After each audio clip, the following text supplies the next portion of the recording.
Oh, qu'est-ce qui se passe? Quelqu'un a fait une photo de Monsieur Ménard dans son musée avec un micro à la main. Ça vaut trop le coup, l'image elle est magnifique. Ça y est, on est en direct là.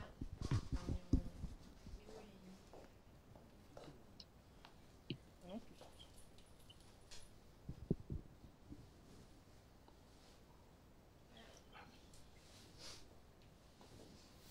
T'es là? Je m'entends, mais je m'entends pas.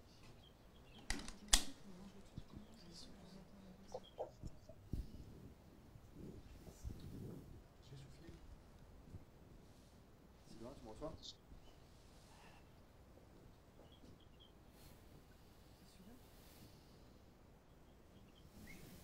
Direct dans Une minute.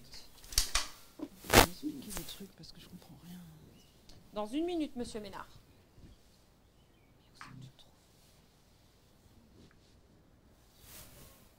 C'est plus l'entraînement, hein. Pour de vrai.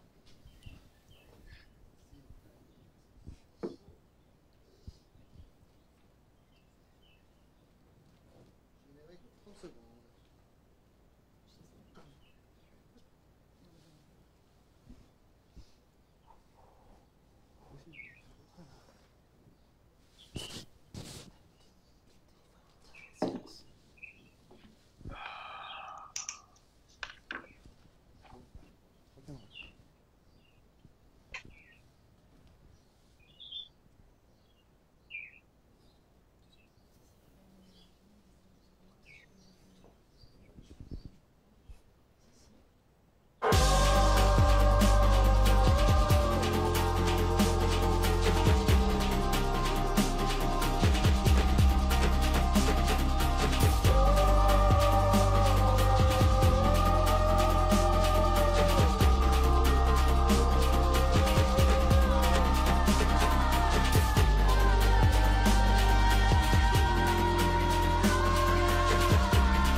Bonsoir à toutes, bonsoir à tous. Je suis ravie de vous retrouver. Merci d'être au rendez-vous pour ce deuxième webinaire Explore Tour Pro destiné aux professionnels du tourisme de La Réunion. Alors, nous sommes en direct grâce à une régie mobile qui sillonne l'île tout au long de ces 8 webinaires. 8 sujets d'actualité qui ont été préparés et organisés par Géraldine Huette de la Fédération Réunionnaise de Tourisme, Sophie Durville également avec nous du Club du Tourisme et Agnès Lavaux du CIPRAL, le syndicat des professionnels des activités de loisirs. Elles sont avec nous ce soir sur ce plateau pour relayer vos questions à nos invités. Ce soir, nous recevons en effet en visioconférence la docteure Katia Cadinouche. Elle est médecin référent au sein du comité de relance tourisme piloté par la région Réunion. Mathieu Richard également avec nous, conseiller technique de l'île de la Réunion Tourisme. Il a animé un groupe de travail sur la thématique sanitaire. Et enfin, Sébastien G de la société de canyoning et spéléologie Ricaric. Il a piloté la réflexion pour les activités de loisirs et de pleine nature au sein du CIPRAL. Merci à tous les trois et merci par avance pour votre participation ce soir. Car en effet, ce soir, nous allons traiter ensemble du sujet suivant, l'application des protocoles sanitaires liés au Covid-19 au sein des structures touristiques locales. En effet, pour rassurer à la fois les autorités et le public, les professionnels du secteur touristique ont dû se préparer à une reprise sécurisée de leur activité, et ce qu'ils soient dans les loisirs, l'hébergement ou encore la restauration ou les transports. Vous l'aurez compris, les professionnels du secteur touristique ont dû s'adapter pour une reprise sécurisée. Nous allons donc voir ensemble comment ils ont pu travailler pour mettre en œuvre ces nouveaux protocoles. Ensuite, quels sont vos avis sur la question de ces nouvelles procédures sanitaires, leur faisabilité également, les difficultés que vous aurez pu rencontrer, quels sont vos retours d'expérience sur la question de ces protocoles sanitaires. Ce soir, vous pouvez poser toutes vos questions en direct, en commentaire de ce direct. Partagez-le également, n'hésitez pas, cette émission et la vôtre sur la page, évidemment, de la Fédération réunionnaise de tourisme.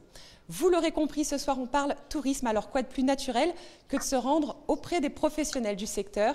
Nous sommes ce soir à Salazie, plus précisément à Helbourg, classé parmi les plus beaux villages de France. Et nous sommes reçus par François Ménard. Bonsoir François Ménard. Bonsoir. François Ménard qui a, au cours de sa vie, collectionné de nombreux instruments de musique au cours de ses voyages, une passion partagée par Robert Fonlup également.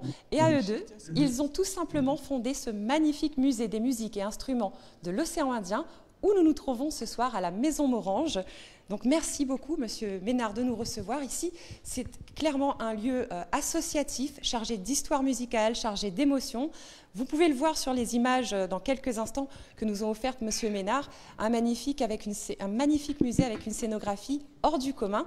Alors, Monsieur Ménard, est-ce que vous pourriez nous définir en quelques mots ce lieu d'exception?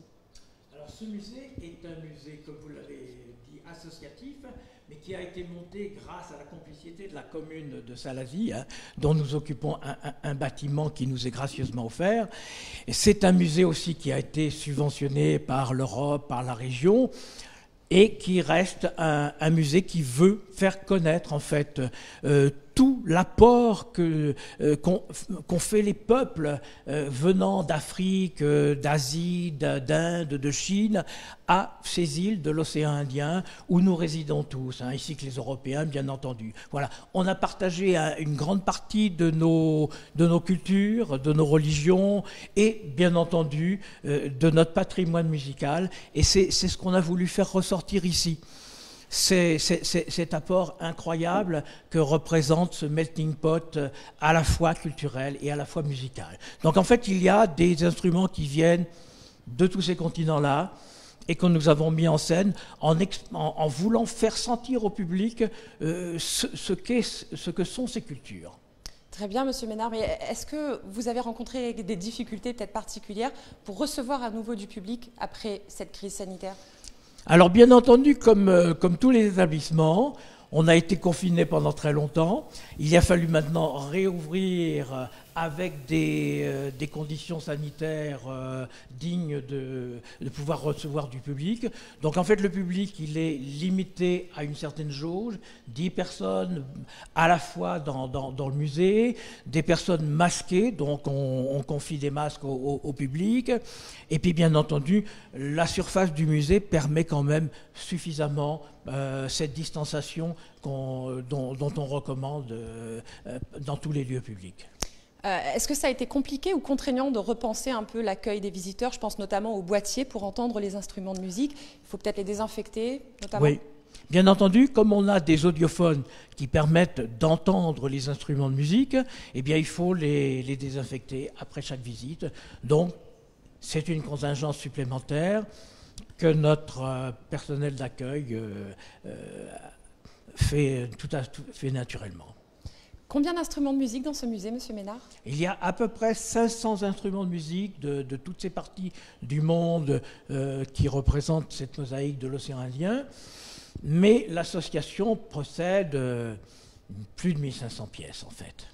Plus de 1500 pièces, un endroit magnifique. On vous remercie de nous accueillir ici. On est vraiment très content d'être ici à Salazie, à Helbourg, dans le musée des musiques et instruments de l'océan Indien.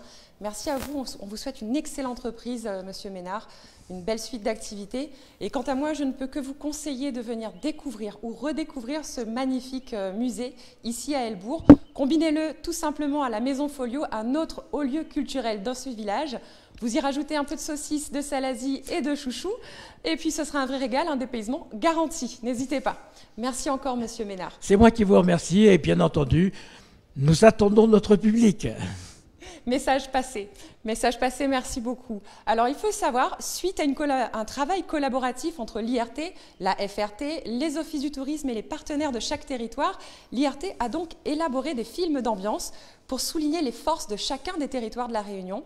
Nous sommes à Salazie, l'occasion donc de visionner le film pour mettre en valeur l'ambiance des cirques. On se retrouve juste après pour nos échanges avec vous et avec nos invités. Merci encore.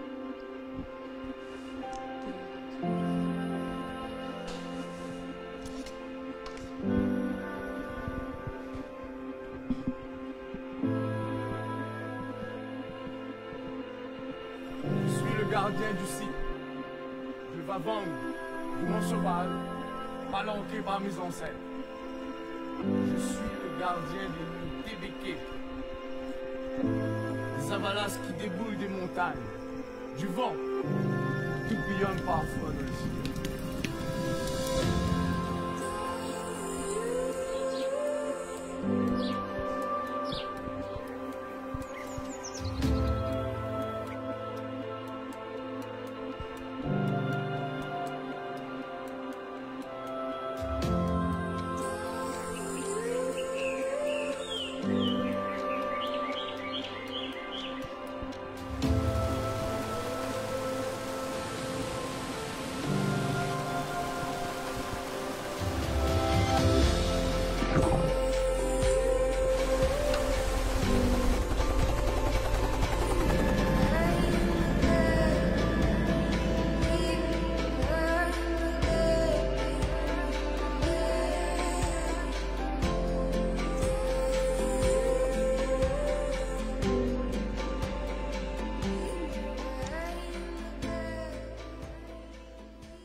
De retour sur notre plateau éphémère à la Maison Morange, au musée des musiques et instruments de l'océan Indien. Je vous rappelle, notre thématique ce soir porte sur l'application des protocoles sanitaires liés au Covid-19 au sein des structures touristiques locales. Posez vos questions en commentaire. Agnès Lavaux m'a rejoint sur ce plateau et elle relaiera vos questions. Bonsoir Agnès. Bonsoir à tous les internautes. Bonsoir Wendy. Alors, est-ce qu'on a déjà quelques questions ou alors on revient vers vous dans quelques instants? On attend un petit peu. On va attendre encore un tout petit peu vos questions en commentaire et j'ai mes invités avec moi en visioconférence. Je vais commencer tout de suite avec vous, docteur Kadinouche. Est-ce que vous pourriez, en tant que médecin référent de la cellule de relance pilotée par la région Réunion, est-ce que vous pouvez nous dire quel a été votre rôle? Oui, eh bien, en premier, mon rôle a été d'expliciter la philosophie générale de ces textes et surtout de bien en faire comprendre l'intérêt et la nécessité. Comprendre pourquoi on met en place des actions qui, en plus, ne sont ni évidentes parce qu'elles sont répétitives, relativement pénibles, ni agréables parce qu'elles bouleversent nos habitudes et en plus notre sens de l'accueil, ça aide à motiver ceux qui le font dans leur intérêt, dans celui de leur structure et dans celui de leurs clients. Et de les rassurer parce que si nous avons le contrôle sur notre environnement, on est quand même bien plus en sécurité. Voilà. Donc ça a été le premier rôle. Il y a eu plusieurs choses qui se sont déclinées tout au long des rencontres et en particulier au départ il a fallu évaluer les besoins, enfin des choses tout à fait basiques comme évaluer les besoins en masques et les besoins en gel hydroalcoolique. Et puis d'une façon plus générale, ça a été de se mettre à disposition pour les questions que tous les acteurs pouvaient avoir à éclaircir. Voilà, ça c'était la première chose. Merci, docteur Kadinouche. Est-ce que vous pourriez éventuellement me dire quels ont été vos conseils pour élaborer ces différents protocoles? Alors en fait, nous, on n'a pas réellement élaboré les protocoles parce que les protocoles étaient fixés par le ministère. Donc il a fallu par contre les décliner et les adapter à la particularité de nos structures. Donc beaucoup d'acteurs se sont débrouillés par eux-mêmes et pour les autres, comme en particulier pour les refuges et les gîtes, on a quand même pas mal réfléchi. On a évité quelques ulcères à certains de vos présidents et il a fallu surtout voir comment on pouvait retranscrire les messages d'une façon qui soit synthétique, cohérente et rapide.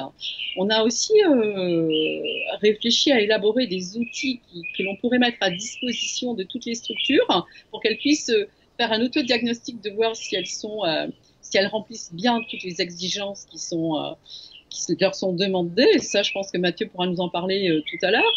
Et on est parti un peu dans toutes les directions. Par exemple, un des exemples sur lesquels on a beaucoup réfléchi, ça a été le refuge du Piton des Neiges, qui est un des endroits les plus visités de la Réunion quand même, malgré tout. C'est qu'il y avait une question très simple qui était qu'est-ce qu'on fait pour les oreillers et les couvertures? C'est des choses aussi basiques, mais c'est des questions qui se posent véritablement en termes du risque de transmettre le virus. Et quand le protocole des refuges, par exemple, demandait aux propriétaires de s'adapter et de de réveiller les touristes de façon échelonnée pour que tout le monde ne se retrouve pas ensemble. Ça pose un petit problème quand même au Piton des Neiges, puisque tout le monde veut se réveiller en même temps pour aller voir le lever du soleil, et ça se comprend bien. Donc il fallait réfléchir à tout ça. Et donc une des choses, ça a été de s'adapter au lieu, vraiment de bien réfléchir à comment s'adapter au lieu. Après, il y a toute cette problématique qui se pose pour les gîtes, qui est celle des pièces confinées et celle des dortoirs pour lesquels il faut véritablement qu'on soit absolument rigoureux et sérieux. Combien de pièces? Comment? Quel risque pour les uns et pour les autres? Que nettoyer, par exemple?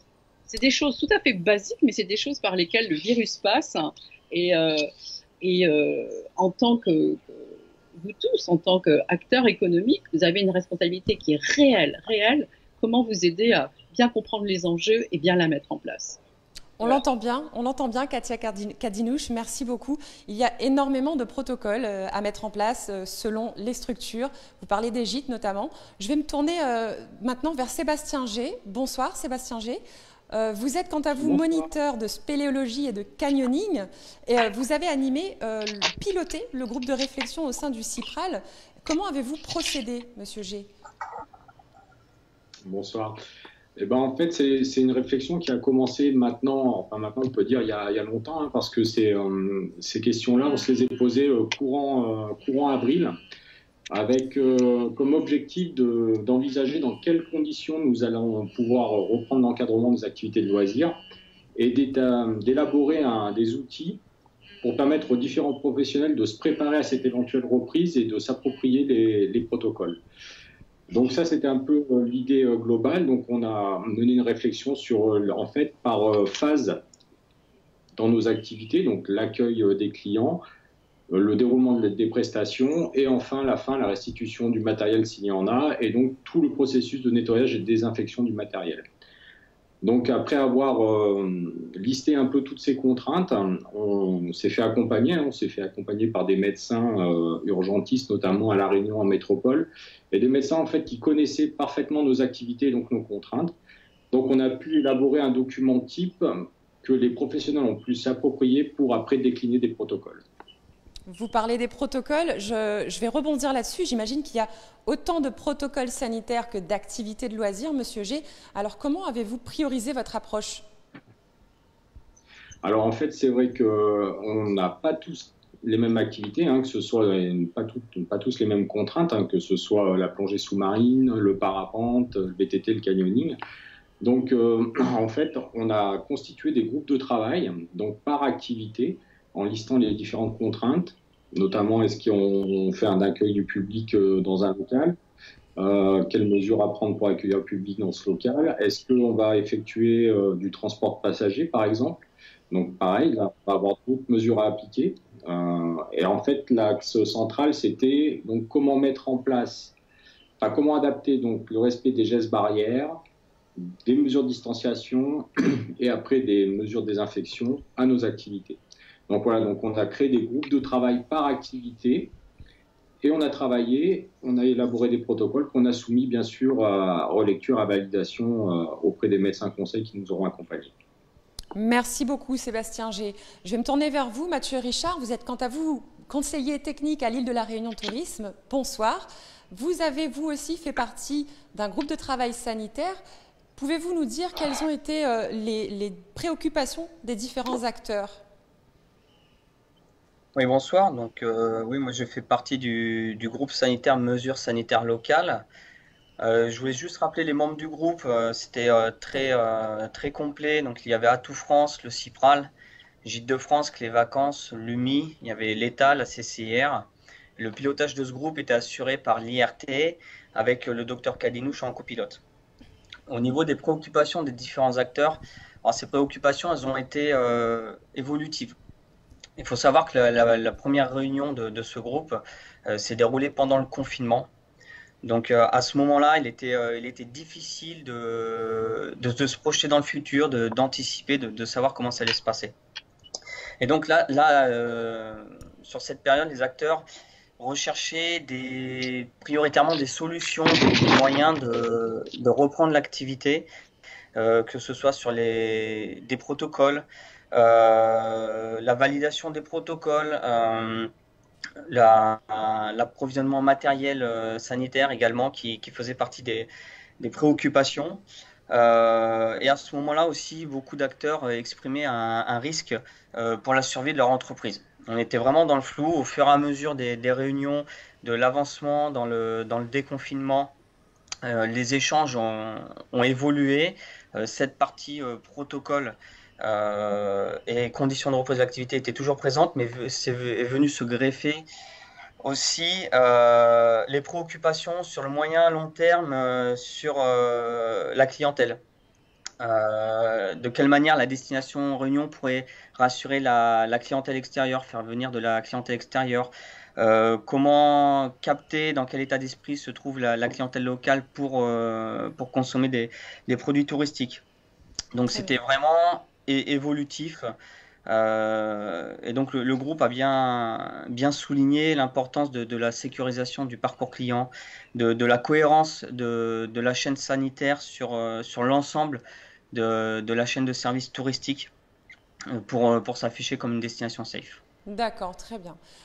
Est-ce que ces préoccupations sont aussi les grands sujets qui ont été traités pendant ces groupes de travail sanitaires, monsieur Richard?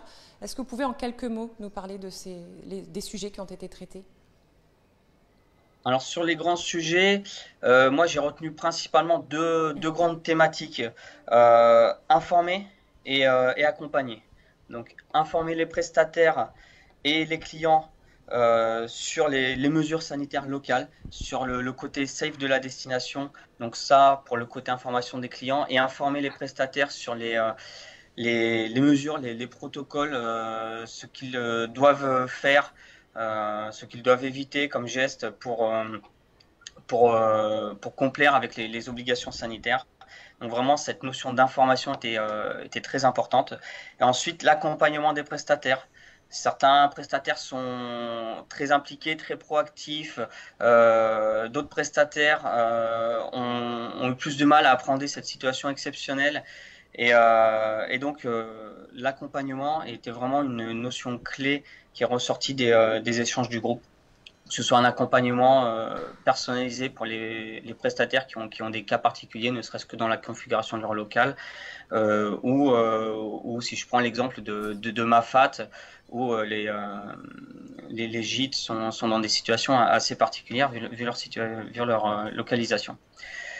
Voilà, on est vraiment sur ces deux grandes thématiques pour moi, et aussi l'importance de s'adapter aux particularités locales et de se projeter dans le temps.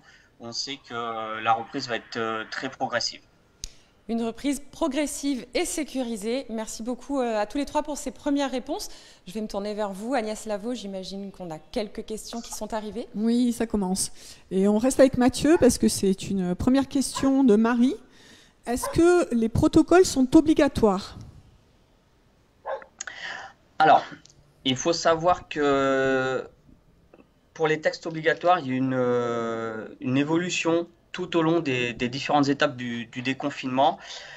Aujourd'hui, ce qui est obligatoire, ce sont les textes officiels, donc principalement le décret du 31 mai 2020 qui a été modifié à plusieurs reprises et qui pose les mesures générales sanitaires. Ensuite, le ministère du Travail a édité 90 guides et fiches métiers c'était co-élaboré avec les autorités sanitaires et les branches professionnelles, donc pour aider les prestataires et tous les des fiches métiers, et a mis à jour son protocole national de déconfinement.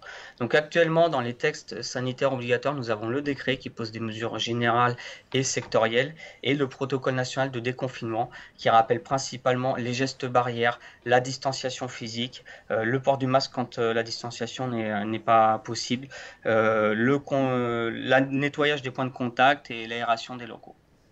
Merci beaucoup. Merci Mathieu et Richard. On poursuit, on a d'autres questions, j'imagine. Oui, une question pratico-pratique pour Dr Cadinouche. J'utilise du gel hydroalcoolique tous les jours et j'ai des problèmes de peau. Que dois-je faire? La réponse, ça va être qu'évidemment, il faut essayer autant que possible de se laver les mains avec Évidemment, on est obligé de se nettoyer les mains. Donc, si on peut pas utiliser le gel hydroalcoolique, il faut se débrouiller pour être pas très loin d'un endroit où on peut se laver les mains, bien se les laver à répétition. Ça, c'est évident. Et on n'a pas tellement le choix. Hein. On aura à choisir entre notre sécurité et notre confort. Alors, je compatis, mais faites de votre mieux et continuez à vous protéger de la meilleure des façons qui soit. Merci beaucoup, docteur Kadinouche. Je continue sur le même registre. Allez. Question de Marie. Puis-je mettre des huiles essentielles dans le gel hydroalcoolique pour docteur Kadinouche? C'est une bonne question, mais moi je ne suis pas chimiste et je m'abstiendrai de faire quoi que ce soit qui puisse altérer les propriétés pharmacodynamiques du gel hydroalcoolique. Hein. Donc le gel hydroalcoolique, il est calibré d'une certaine façon. Mettez plutôt les huiles essentielles dans la crème hydratante que vous pourrez mettre le soir en rentrant à la maison. À ma connaissance, hein, c'est ce que je peux vous répondre. Merci beaucoup pour ces premières réponses à nos internautes. Merci à ces internautes de nous avoir posé leurs questionnements. N'hésitez pas à faire comme eux. Agnès, on se retrouve dans quelques instants. Pas de problème. Très bien. Je vais rester avec vous, docteur Kadinouche, si vous le voulez bien. Vous avez donc contribué par votre expérience de médecin à l'élaboration, au questionnement de ces protocoles. Est-ce que vous pouvez nous dire quelles ont été les principales difficultés qu'ont rencontrées les entreprises réunionnaises ? Alors, je pense que les deux difficultés principales, mais j'appelle les internautes peut-être à revenir vers nous et à nous faire part des difficultés qu'ils rencontrent tous les jours sur le terrain, ça a été il y a deux choses. Maintenir le niveau de sécurité au long cours. Hein. Et c'est absolument important de continuer à rester vigilant et ça va être d'autant plus compliqué et c'est d'autant plus compliqué qu'on voit bien que dans la population, le sentiment du danger est quand même malgré tout passé. Et ça, c'est un faux sentiment. Hein. Je pense que, en particulier dans les bars et dans les cafés, ça a été très compliqué pour les hôteliers, mais je les invite à nous dire ce qu'ils en pensent, hein, d'interpeller leurs propres clients pour leur dire, écoutez, quand vous venez là, il faudra un masque, il faudrait faire attention. C'est pas toujours bien pris. Beaucoup de gens de bonne foi pensent qu'ils ne sont pas contagieux et qu'ils n'ont rien. Alors, c'est possible que, à ce moment-là de notre histoire commune, ça soit une réalité. Ça risque de ne pas l'être très longtemps. Et si vous regardez ce qui s'est passé dans les autres pays, quand même, les autres pays, ils nous donnent un panorama qui est important. Regardez aux États-Unis ce qui se passe actuellement. Je crois que c'est même pas la peine de revenir dessus, mais les Américains, pour différentes raisons, dont des raisons culturelles en particulier, et puis aussi ça lié au président Trump qui pense que tout va se terminer de façon absolument magique et que c'est pas la peine de porter un masque, n'ont pas porté les masques. Les bars ont réouvert assez rapidement, même très rapidement. Regardez ce qui se passe maintenant. Donc, on doit être suffisamment sage pour voir que les mêmes causes produisent toujours les mêmes effets et que même si on ne voit rien devant nous, eh ben, on se protège. Et ça n'est pas seulement ça, c'est également le respect des autres. Voilà, même si je pense que je n'ai rien, eh bien, pour autant, je me protège et je protège les autres de la même façon. Voilà. Tout à fait. Et docteur Kadinouche, on imagine qu'il y a eu des difficultés pour mettre en œuvre tous ces protocoles dans certaines entreprises. Comment cela s'est-il passé ? J'invite vraiment, là, je pense que c'est vraiment le moment pour chacun de venir nous dire ce qu'il en est dans sa propre entreprise. Moi, je suis pas dans le domaine économique, mais on voit bien dans le cabinet la difficulté que nous avons au quotidien et encore cet endroit-là, les gens savent que c'est un endroit où le port du masque est obligatoire, mais même là, nous avons des difficultés. Donc, imaginons la suite. La deuxième chose, c'est que l'on confie le nettoyage des locaux. Comment est-ce qu'on fait pour ne pas perdre, à un moment donné, ne pas s'en lasser? Or, il importe qu'on ne s'en lasse pas et qu'on continue à être extrêmement vigilant. Je pense que vraiment, ce que les entreprises peuvent rencontrer, c'est ça, la lassitude et le fait d'arrêter de faire ce qu'il faut pour qu'on se protège tous. Ne pas oublier que les entreprises ont une responsabilité. Alors déjà, ils ont à se protéger eux-mêmes, chaque personne a à se protéger elle-même, mais en plus de ça, on a à protéger les clients. Imaginez qu'un client puisse apporter la preuve que c'est chez vous qu'il s'est contaminé, on fait quoi? Comment est-ce qu'on fait? Voilà. C'est une des problématiques, on imagine bien, des professionnels du secteur. Et quant à vous, en tant que médecin, docteur Kadinouch, est-ce que vous pensez qu'on devrait se préparer à vivre avec cette épidémie? Quel est votre ressenti sur ce virus? Et est-ce qu'on pourra pérenniser tous les efforts qui ont été entrepris face à ce virus? Je crois qu'on est tous pareils. On est des observateurs attentifs d'un monde qui nous déroute parce que il est sans cesse évolutif. On voit bien que ce qui a été la vérité de la Chine n'a pas été la vérité de l'Italie, n'a pas été la vérité de la France, n'est pas la vérité des États-Unis, n'est pas la vérité de la Réunion.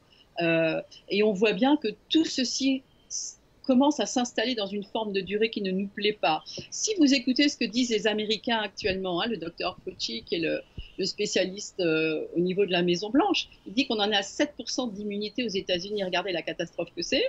Et il attend, puisque les choses ne vont pas dans le bon sens, parce qu'on se retrouve avec 100 000 nouveaux cas par semaine, et il l'attend aussi, moi je trouve ça assez inquiétant, 50% d'immunité dans la population, donc d'atteinte dans la population. Je pense que à ce niveau de responsabilité et de connaissance peut-être de chiffres que nous n'avons pas, affirmer des choses comme ça, c'est des choses relativement... Il faut absolument qu'on en tienne compte, ça c'est la première chose. La deuxième chose, c'est que vous avez le secrétaire général de l'OMS là, qui dit que le pire est à venir. Ok, si on nous dit ça, ça doit nous aider à quoi? À un, entendre le message, et deux, se préparer à l'affronter. Et pour l'affronter, il faut qu'on maîtrise notre sécurité. Et il faut que, c'est ce que je dirais vraiment à tous les chefs d'entreprise et à tout le monde, on soit vraiment... les acteurs de notre propre sécurité et qu'on porte ces valeurs-là et qu'on l'incarne aux yeux de ceux qui viennent dans vos structures, parce que quelque part vous restez un repère, et un repère auquel dès que on va sentir que le danger revient, la plupart des gens vont se recoller. Il ne faut pas que ça soit trop tard, donc sensibilisons autour de nous tous pour notre sécurité et puis pour notre avenir économique. Merci, docteur Kadinouch. Alors, Sébastien G, je vais me tourner vers vous. Vous êtes, quant à vous, gérant d'une société de canyoning et de spéléologie. Toutes ces contraintes dont vient de nous parler le docteur Kadinouch, sont-elles pour vous supportables en tant qu'entreprise, évidemment? C'est une question, en fait, supportable. Il y aurait deux façons de répondre à cette question. Déjà d'un point de vue économique, puis après d'un point de vue pratique. Alors d'un point de vue économique, c'est sûr que si on regarde là à l'instant T, on a consenti donc ce qui est normal des investissements dans du matériel de désinfection et de protection, et c'est sûr qu'on n'a pas un volume d'activité pour le moment qui nous permet d'assumer ces contraintes-là. Par la suite, on espère que la situation va évoluer, mais on a quand même un gros manque de visibilité sur ce qui va se passer, notamment au niveau de nos activités pour juillet-août, en termes de volume d'activité. Donc ça, déjà, d'un point de vue économique, aujourd'hui, c'est un petit peu difficile de répondre. Après, d'un point de vue pratique au quotidien, bien sûr que c'est supportable, mais ça nous a demandé, comme à tous, de nous adapter à cette nouvelle situation, et notamment de repenser différentes phases de nos activités. En fait, c'est essentiellement dans la préparation du matériel, le transport du matériel, comment est-ce qu'on a dû repenser ces phases-là, donc acheter d'autres contenants pour transporter le matériel dans des containers qui ferment. Et puis après, notamment sur la désinfection, mettre en place d'autres procédés avec d'autres produits. Si on prend un exemple simple, par exemple pour le canyoning, on a revu notre façon de ranger, de stocker le matériel pour optimiser vraiment. Donc c'est des phases supplémentaires, c'est pour optimiser le temps de séchage du matériel. Donc d'un point de vue pratique, c'est sûr que ça nous rajoute une charge de travail supplémentaire. Par exemple, si on prend un exemple d'une sortie type, grosso modo, on va avoir entre 1 à 2 heures par sortie de travail supplémentaire dans la préparation et après dans le nettoyage des infections. Ce qui n'est pas négligeable, on imagine, quand on a prévu une activité qui dure 3 heures, il faut compter en plus tout ce temps de préparation et de séchage après. Et j'imagine que vous avez repris du coup les activités. Comment est-ce que le public réagit face à ces nouvelles mesures? Alors, le public réagit bien à partir du moment où on les informe, en fait. Nous, on s'est rendu compte que c'était primordial de délivrer une information en amont au moment de la réservation. Parce que bien sûr les gens s'interrogent et de leur faire comprendre, en fait, on leur explique vraiment comment vont se dérouler les activités et comment est-ce qu'on applique donc dans le protocole sanitaire donc les mesures de distanciation sociale. Donc c'est essentiellement ça qu'on va mettre en place, qu'on travaille en plein air dans nos activités. Et on les informe, on leur demande quand même de venir avec un masque pour toutes les phases de regroupement obligatoire, notamment l'accueil du public et à la fin d'activité quand on va restituer le matériel. Mais à partir du moment où on délivre une information claire aux gens, ils sont d'une part rassurés et après on n'a pas de personnes du coup qui ont refusé de participer à une activité. Et c'est déjà une excellente nouvelle. Je vais me tourner vers vous, Mathieu Richard. Vous avez donc fait partie du groupe de travail sanitaire. Il y a eu des propositions d'actions. Pouvez-vous nous dire quelles sont ces actions, Monsieur Richard? Oui, alors les échanges dans le groupe ont été très riches. Il y a eu de nombreuses préoccupations qui ont été évoquées, notamment au-delà de l'objet du groupe, c'était les aides financières, comment capter le marché local, comment faire revenir les clients des marchés extérieurs. Donc on a vraiment eu beaucoup d'échanges. Sur les propositions d'action relevant de l'objet du groupe, donc sur les mesures sanitaires locales, nous avons, comme je vous ai dit tout à l'heure, il y avait deux grands thèmes sur l'information et l'accompagnement. Donc en action, nous avons sélectionné le groupe de manière consensuelle une action sur la rédaction d'une charte d'engagement des prestataires, justement toujours dans un cadre de réassurance et d'afficher la Réunion comme destination safe. Nous avons aussi porté une fiche action sur l'acquisition de matériel sanitaire en soutien aux prestataires en matériel sanitaire, masques, gel hydroalcoolique notamment. Une grosse action, une grosse préoccupation sur l'information, donc là pour faire écho aux propos de Sébastien, donc que ce soit sur la diffusion des protocoles, ceux qui sont encore valables actuellement vu que ça change très régulièrement, sur la diffusion d'informations sur ce point-là d'information était très très important, et également un pôle d'accompagnement. Accompagnement comme je disais, des prestataires qui font face à des difficultés d'adaptation ou qui ont un accès assez limité à des outils numériques, puisque sur l'information, pendant le confinement et ensuite le webinaire s'est beaucoup développé. Notamment voilà, sur une action sur les webinaires d'information pour chaque secteur d'activité touristique, notamment les loisirs de nature, les hébergements. Donc ça sont des actions qui ont vraiment été fait consensus, et aussi une sensibilisation, une fiche action sur la sensibilisation des autorités compétentes relativement à la collecte, au recyclage des déchets sanitaires. La Réunion, c'est un environnement naturel exceptionnel, ce serait vraiment inopportun que l'on retrouve des masques, des bouteilles de gel hydroalcoolique vides dans la nature. Voilà, donc vraiment les échanges du groupe ont été très larges, que ce soit dans la préparation en amont avant de recevoir les clients, informer les prestataires et même au-delà les conséquences de ces nouveaux protocoles, nouvelles mesures. Merci beaucoup Mathieu Richard. Je vais me tourner vers Agnès Lavaux. J'imagine qu'on a d'autres questions sur cette application des protocoles sanitaires. Oui, question de Marie. Les internautes s'inquiètent de l'impact environnemental, justement, tel que le dit Mathieu. Mais c'est une question que je veux poser à Seb. Sébastien G. Sébastien G pour...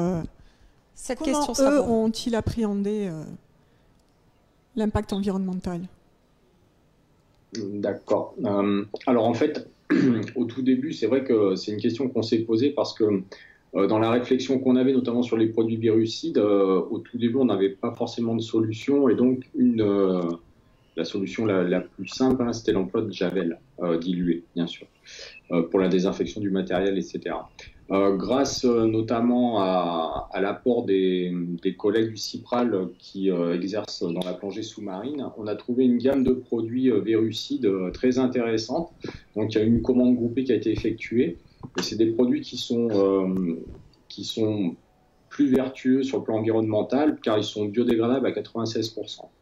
Alors cette gamme, elle est déclinée en plus, c'est-à-dire qu'on a une solution de trempage pour tout le matériel qui le nécessite, par exemple les combinaisons néoprène.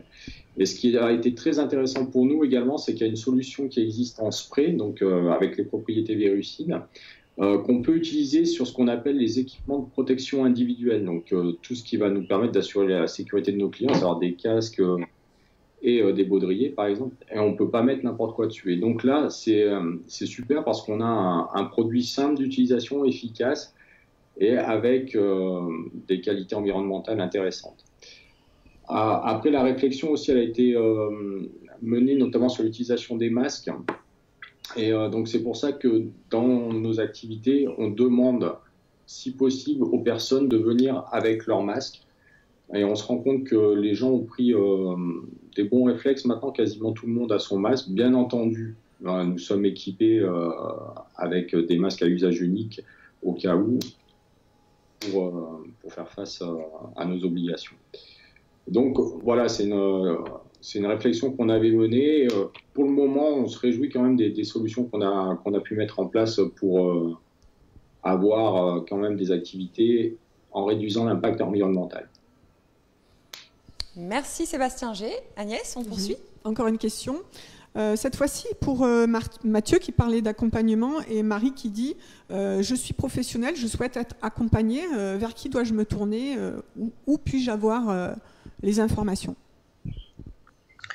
Alors, au niveau des prestataires touristiques, à l'IRT, l'IRT est connu pour la direction marketing et les campagnes de communication. Nous avons aussi une direction ingénieur et développement, dont je fais partie, composée de plusieurs services, notamment un service porteur de projet dont l'objet même, que ce soit en temps de crise ou pas, hein, l'objet de ce service, c'est l'accompagnement des porteurs de projets, donc, qui diffusent donc des informations sur les protocoles, sur les aides financières, sur tout ce qu'un prestataire peut avoir besoin, peut avoir comme question. Nous avons aussi d'autres services, notamment le service qualité, donc qui gère les marques et labels Qualité Tourisme Île de la Réunion et Qualité Tourisme, qui aussi est capable de donner de l'information aux prestataires labellisés s'ils le souhaitent. Très bien, merci pour cette réponse très complète. On poursuit, Agnès? Oui, j'ai encore une question pour Sébastien G, avec Christophe qui se pose la question s'il est plus difficile d'appliquer les protocoles aux enfants. Non, pas particulièrement. En fait, c'est notamment sur les phases d'accueil, hein, où on explique en fait le déroulé aux gens. Et en fait, en mettant en place la distanciation sociale, ils comprennent tout à fait, d'autant plus que pour certains qui sont retournés à l'école, maintenant, ils ont une bonne approche des mesures, enfin des consignes à respecter. Et ils sont parfois même beaucoup plus sérieux que les adultes. Merci beaucoup. On continue. Merci Agnès. On reviendra vers vous dans quelques instants. Merci aux internautes pour ces questions. Alors on le sent bien, ces protocoles sanitaires laissent perplexe, même s'ils rassurent aussi. Alors je vais me tourner vers vous, docteur Kadinouche, une nouvelle fois. Comment est-ce que vous voyez la suite des choses dans les mois à venir et comment peut-on rassurer la population, mais aussi les entreprises?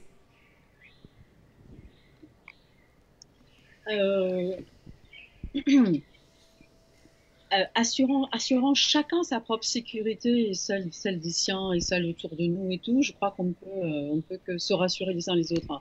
Donc, si on arrive à demeurer vigilant et qu'on continue à sensibiliser et qu'on continue, vraiment, on n'a pas grand-chose à faire, hein. On a à continuer à prolonger ce qui a été mis en place et ne pas lâcher à aucun moment le morceau. Ça, c'est vraiment avoir le contrôle de la situation d'une certaine façon. Si on fait ça, je pense qu'on peut tout traverser. Des paroles très positives. Je vais me tourner vers vous, Sébastien G. À l'heure du déconfinement, de la reprise de l'activité, comment se porte aujourd'hui votre activité? Alors, on a passé les 2 premiers mois donc, de déconfinement avec une activité extrêmement restreinte, hein. On sort environ on a 1 ou 2 sorties par semaine. Après, c'est vrai que c'était pas en temps classique, c'est pas une grosse période d'affluence. Par contre, tous les encadrements qu'on avait, notamment en fin d'année avec le public scolaire, bien entendu, cette année, c'est une clientèle qu'on n'a pas eue. Après, tout à l'heure, je parlais un peu plus tôt de manque de visibilité. C'est vraiment la situation qu'on connaît aujourd'hui. On a très très peu de visibilité sur ce qui va se passer en juillet-août. On a des réservations, très très peu de réservations, hein. Là, pour notre entreprise, par exemple, on va avoir 1 à 2 appels par jour, ce qui, pour cette période-là, est assez faible. Combien d'appels par jour avez-vous d'habitude, monsieur G? Demandes de réservation. Pardon? Combien d'appels par jour en moyenne avez-vous? Là, vous dites 2 par jour, c'est pas beaucoup. Vous tablez en général, quasiment entre 5 et 10 fois plus. Très bien, ça nous donne un ordre d'idée du manque justement pour cette reprise. Est-ce que vous avez pu bénéficier d'aides particulières pour la reprise de l'activité ou pour la mise en place des protocoles?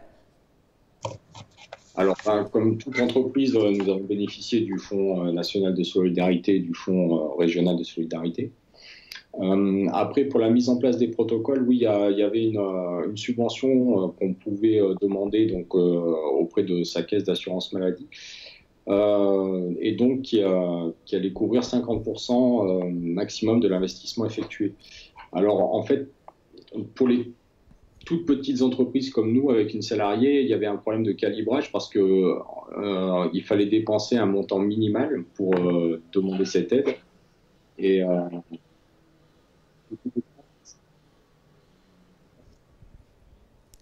petit souci de liaison avec vous, Sébastien G. Je vous laisse poursuivre, peut-être qu'on vous a retrouvé.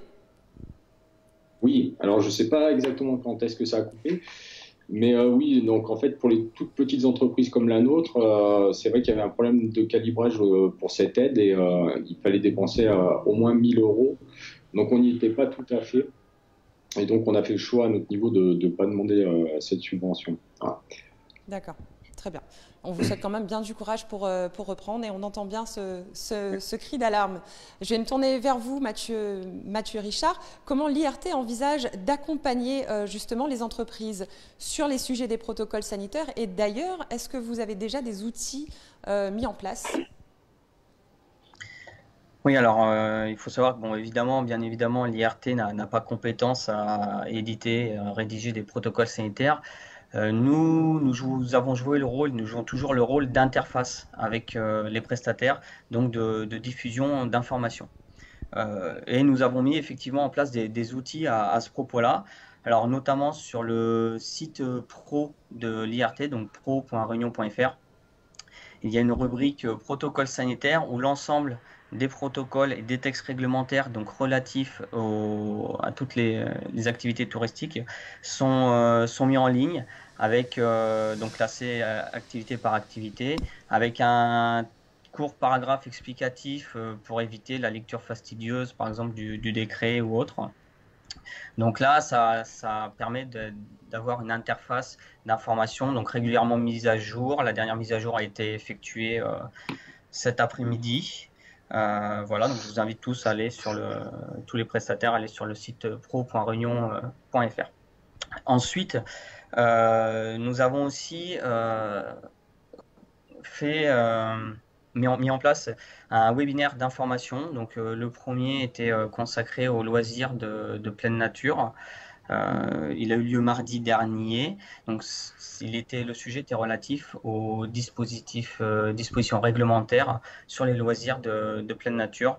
Donc notamment, nous avions le chargé de mission du pôle ressources nationales des sports de nature, donc qui émane directement du ministère des Sports, pour expliquer l'état actuel des protocoles pour cette catégorie d'activités touristiques.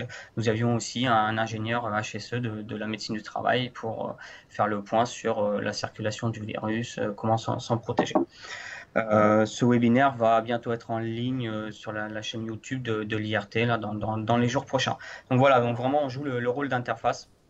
Et ensuite, je l'ai déjà évoqué tout à l'heure partiellement, mais les différents services de la direction ingénierie et développement de l'IRT travaillent chacun avec des groupes de prestataires selon l'objet du service, hein, évidemment.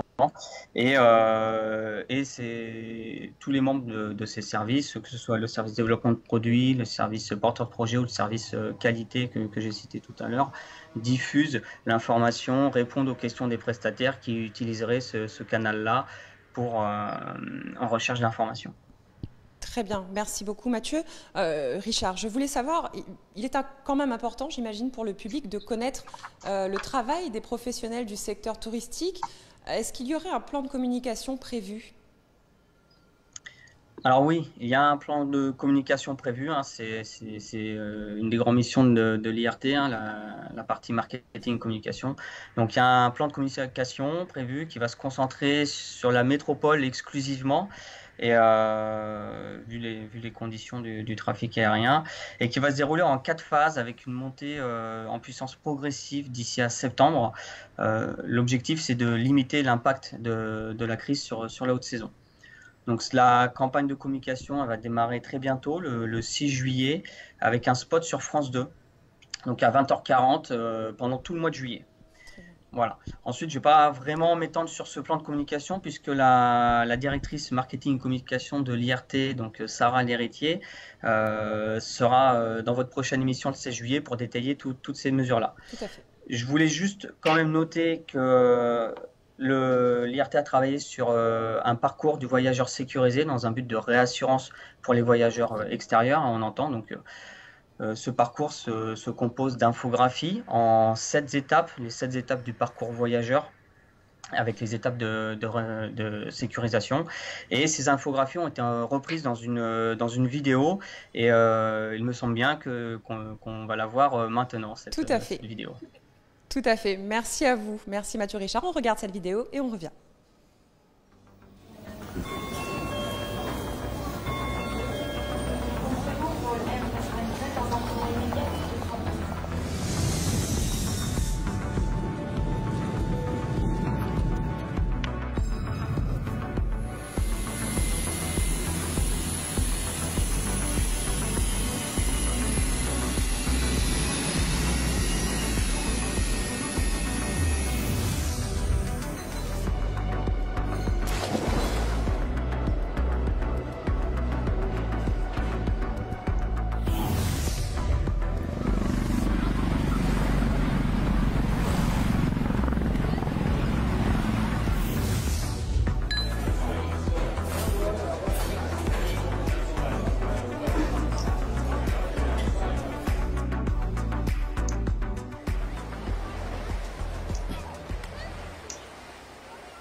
Vous l'aurez compris, les organismes locaux travaillent à différents moyens, différents outils pour accompagner le secteur touristique. Il y a beaucoup de questionnements et je vais me tourner tout de suite vers Agnès Lavaux, qui certainement a d'autres questions de vous, les internautes. Oui, on reste dans le thème. Question pour Mathieu, d'Arnaud. Où en est-on du corridor sanitaire aérien ? Alors, sur le corridor sanitaire, donc il faut savoir déjà que depuis le 22 juin, il n'y a plus de motif impérieux qui limite l'accès à l'île de la Réunion au niveau aérien. Donc ça depuis le 22 juin, il n'y en a plus. Par contre, le parcours comporte plusieurs étapes. Tout d'abord, il faut réaliser un test PCR au plus tard 72 heures avant l'embarquement. Si le test PCR est négatif, la personne peut embarquer dans l'avion, ou également si il peut produire une attestation que le test PCR est en cours et qu'il est en attente de résultat. Si le test PCR est positif, il n'y a pas d'embarquement possible. Il y a aussi une possibilité, c'est de prendre l'avion sans faire de test au préalable, mais dans ces cas-là, le parcours va être assez compliqué. Cela va résulter dans un traitement du passager à l'aéroport d'arrivée, donc à Roland-Garros, qui va durer environ 3-4 heures, le temps de voir les médecins, les pompiers, et ça va déboucher sur une quatorzaine stricte, c'est-à-dire 14 jours stricts en hébergement. Si le passager a pris l'option test PCR et qu'il est négatif ou que le test PCR est en cours, la quatorzaine est allégée.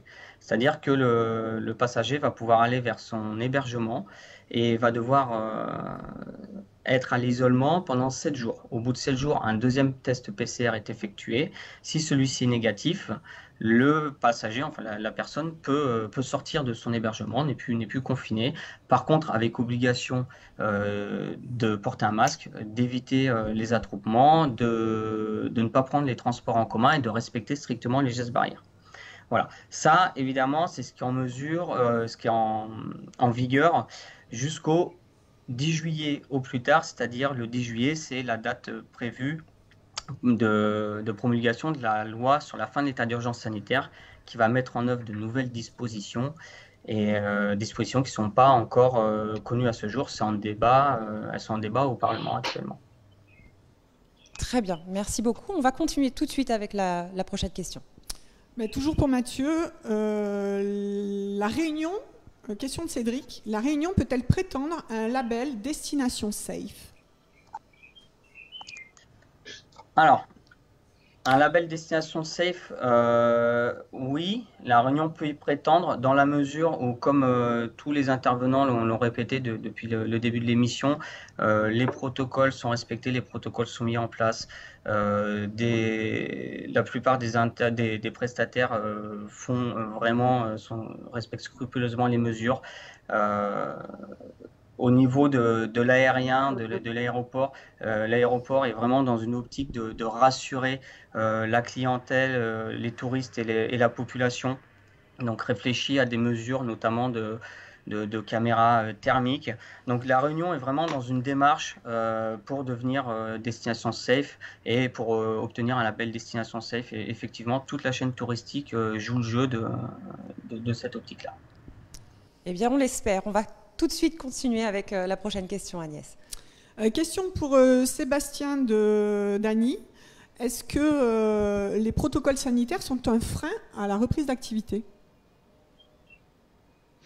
Merci Annie. Non, enfin du moins nous on l'envisage pas comme ça. Je pense qu'on est tous bien conscients qu'on vit une période exceptionnelle et que de toute façon des protocoles sanitaires s'appliquent au monde du travail en général. Donc non, c'est pas un frein, bien au contraire. Enfin, à partir du moment où on explique comment l'activité va se dérouler, les gens le comprennent bien. Et en fait, sur les activités de pleine nature, si on regarde bien pour l'expérience de la personne qui va venir, quand on est vraiment en activité, hormis les phases de regroupement, ça ne modifie quasiment pas l'activité, l'expérience que la personne va partager avec nous. Ça va être, bien sûr, on va être vigilant sur les phases de regroupement, donc comme les phases d'accueil et de fin d'activité. Mais après, quand on est vraiment en activité, en respectant la distanciation sociale, ce qui est possible dans nos activités, notamment en adaptant, en réduisant les effectifs de nos groupes, l'expérience est vraiment vécue par les personnes et peu modifiée par rapport à ce qu'on connaissait avant. Donc allez-y sans hésiter. Une dernière question peut-être, Agnès Lavaux? Oui, question d'Angélique pour le docteur Cadinouche. Faut-il s'inquiéter de la réouverture de l'aéroport? Y a-t-il un risque de reconfinement? Alors, je ne sais pas qui c'est. Je sais pas qui c'est qui pourrait répondre à ça par rapport au risque de reconfinement, parce que le confinement vient. On a bien entendu que le confinement venait d'une politique de test et de non-respect aussi, test, isolation et contact tracing qui ne serait pas bien faite. Si cette politique est bien faite, on ne doit pas s'inquiéter outre mesure de l'ouverture de l'aéroport. De toutes les façons, on n'est pas assis sur une mine de diamants et on ne peut pas continuer à rester une île toute notre vie. Donc on a tous à assumer, comme je le dis et je le répète, parce que j'en suis véritablement convaincue, notre rôle chacun de maintenir les uns les autres dans le respect et la vigilance des protocoles à avoir. Ça, c'est vraiment fondamental. De toutes les façons, on va être obligé de vivre avec ça. Donc faisons tout ce qu'on doit faire pour maîtriser au maximum le risque. Merci beaucoup, docteur Katia Kadinouche. Merci Agnès. Ce sera tout pour ce soir. Très bien, alors nous espérons que ces moments passés avec nos invités ont apporté des réponses à vos questions. Nous savons qu'elles sont nombreuses, alors nous resterons après ce direct également pour y répondre. Maintenant, je vous dis que tout simplement, c'est bientôt les vacances de l'hiver austral. Profitez-en pour pousser la porte des offices du tourisme, visiter les belles régions de la Réunion. Les offices sauront vous conseiller sur les plus beaux séjours à faire sur leur territoire. Tous mes remerciements évidemment à François Ménard et Robert Fonluc qui nous ont accueillis ici dans le musée des musiques et instruments de l'océan Indien. Merci à la Fédération réunionnaise de tourisme, au Club du tourisme, au CIPRAL également, Géraldine Huette, Sophie Durville et Agnès Lavaux. Merci évidemment aussi à nos invités Katia Kadinouche, merci Sébastien G et Mathieu Richard pour votre expertise et vos réponses. Merci également à l'équipe technique de Rod Media qui réalise ces directs. Je vous dis quant à moi à dans 15 jours. Cette émission sera en replay sur la page de la Fédération réunionnaise de tourisme. Nous serons donc dans 15 jours le jeudi 16 juillet à 17 h dans l'Ouest, à Saint-Gilles, pour évoquer ensemble les campagnes de communication pour la Réunion. Je vous souhaite une excellente soirée. Au revoir.